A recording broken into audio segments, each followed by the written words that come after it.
انا اكلم حبيبتي قبل لا اجي مصطفى.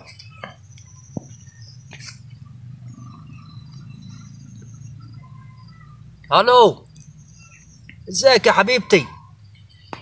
هي عامله برضو اقعد ارن عليك ليه كمش عم براني واصل كيف ايه؟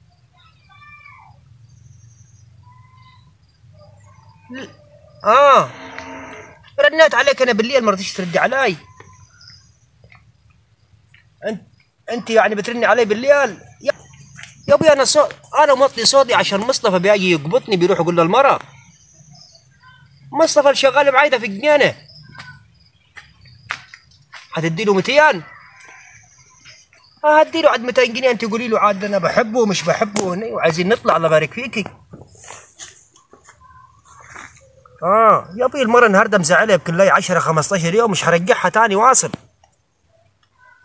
لا مش هرجعها. لا لا لا لا لا. المهم انت يا دنيتك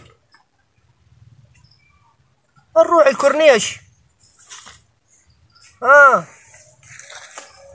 هنجيب لنا حتة بيتزا واثنين حاجة ساقعة ونقعد في النقيلة هناك على الكورنيش.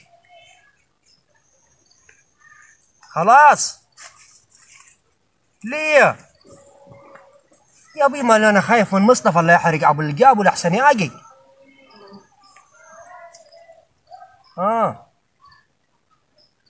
طب يا دلوقتي انت يعني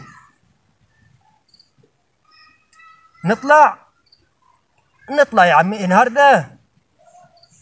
طب الساعة كام عشان اعمل حسابي؟ طب خلاص ماشي. لا يا ابوي النهارده لازم، النهارده ضروري عايزك النهارده عشان عايزك في موضوع عشان نخلص الحوار داتي. طيب تمام ماشي. لا اله الا الله يا ابوي. انت مالكيش دعوه. سجلت كلامك ابو فراج، سجلته كله. مين؟ طب انا بكلم واحد صاحبي. انت بتحب مسجله كله. كيف مسجلوه؟ امال ايه؟ انا بكلم واحد صاحبي. بكلم واحد صاحبي انا. مسجله كله لا حسمحوا له.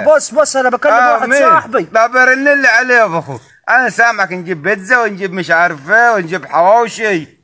يا رجل عيب عليك يا مصطفى يا اخي، عيب عليك يا اخي. لا سجلته يا رجل عيب عليك يا مصطفى. لا ده هخرب طب انت كي يعني تقدر مني؟ النهارده هحد لها يا رجل. انا مسيبك في البلد وجاي اقعد في الجنينه عشان استريح. طب ما انا جيت ورا منك.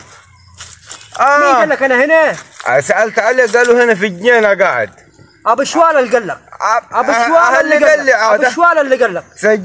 سجلتك يا حاج. عيب عليك يا مصطفى. ان شاء الله حخليها تخرب عليك بدل ما عيب عليك يا مصطفى. عيب عليك يا مصطفى يا راجل. انا قلت لك وسكت. خليتك يا راجل كبرت على المواضيع دي. يا راجل كبرنا يا مصطفى يا اخي. التلفونات يا ابوي ده انا واحد صاحبي بكلمه هناكل بيتزا وناكل. يا ابوي كيف كبرت؟ ده انا سامعك انت كبرت على الكلام ده يا مصطفى. سامعك بتكلم اروح من شرق مغرب ما تجيش وراي الله يبارك فيك. طب ما انا سامعك من شرق. ولا النهارده ادق الشرق وعد شرق وعد مغرب. يا ريت. بقول لك تمام النهارده هجيب لك 2 كيلو لحمه للعيال. وما تجيش تاني وراي يا عم مصطفى. تمام يا عمها 10 خلاص. وحمسح لك الفيديو ضلك ده لك السجل حمسحه. يا انت حتزلني؟ لا يا ابوي مش حزلك انا بس 2 كيلو العيال يتعشوا. خلاص يا عم مصطفى كاس تمام. كمان والله ما في مسجل لك. طيب تمام يا عم. وادي يا عمنا ايه. بص خد دي انت عشان اجيب لك علبه سجاير. تمام. طب هات السياره الاول 20 جنيه. لا ادي 20 جنيه. تمام. وما تجيش تاني مشرق ولا مغرب يا ابوي ما تجيب سياره خلاص. سياره بالمره برضه يا اخي حتى لو رحت شخيت تجي وراي. ما زي بعضه يعني. انت عشان ما اقولش مره والله حتخرب بيت ابوك.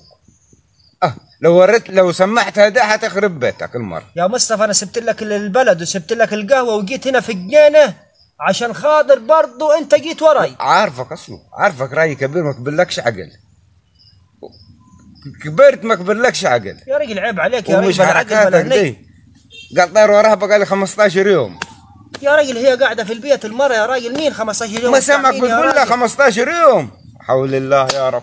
خلاص يا مصطفى صلي على النبي اسكت. اللهم صل عليه. انت قهرتني النهارده. ماشي نروح نجيب علبة السجاير. روح يا عم توكل على الله. كيف؟ ماشي يا عمي. روح يا عم روح. احسن من ان ابوك. برضه الواحد يقعد عنده 5 دقائق هنا عند السيارات. ابي ادرك اقول له إيه، طب هذا قفلته في وشه وربنا يستر النهارده والله العظيم.